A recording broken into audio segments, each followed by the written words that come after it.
Atenção, Cranzebeck! É o top de 4, já vai! Já vai! Olá pessoal, aqui é o tio Peter Pan, seu artista da alegria, o artista da família, criando uma maneira para que você possa ter todos os meus contatos. Então, lá vai! www.tp3.com.br. Esse é o meu site profissional. Tem uma coisa mais do artista, que é o Instagram, @tiopeterpan, tá? Tem o Twitter,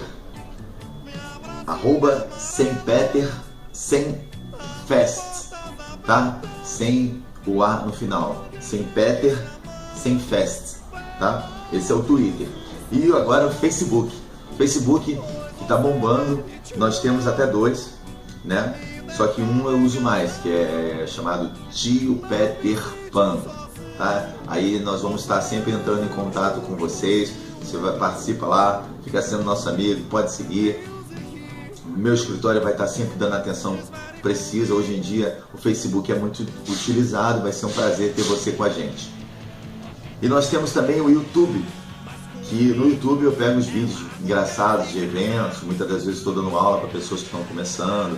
É um trabalho mais para que você possa acompanhar. Você que quer montar uma empresa, Tio Peter Pan dá uma força. Você quer contratar o nosso serviço, Tio Peter Pan está sempre exibindo fotos através de vídeos ou então algum pedacinho do nosso trabalho e tudo mais. Você pode acompanhar. Então vai ser um prazer se você começar a seguir a gente no YouTube e repassar para os seus amigos uma coisa que você acha legal, já que nós trabalhamos com vários perfis, tanto em infantil, casamento, 15 anos, festas para empresas, festas de confraternização de empresa.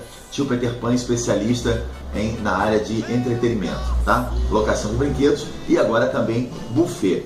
Bom, para fechar com chave de ouro eu vou deixar meu telefone 7824-9143, é da Nextel, 991592438, que é o da Claro, 3902-7508, que é do meu escritório, e 2440-4348. Bom, há sempre um motivo para comemorar e a gente está querendo estar perto de você, fazendo dos seus momentos inesquecíveis, dando o nosso melhor para que você tenha uma qualidade legal na sua festa. Acredito eu que fazer bem ao próximo é fazer bem a si mesmo. Muito obrigado, um beijãozão no coração da família e até a próxima.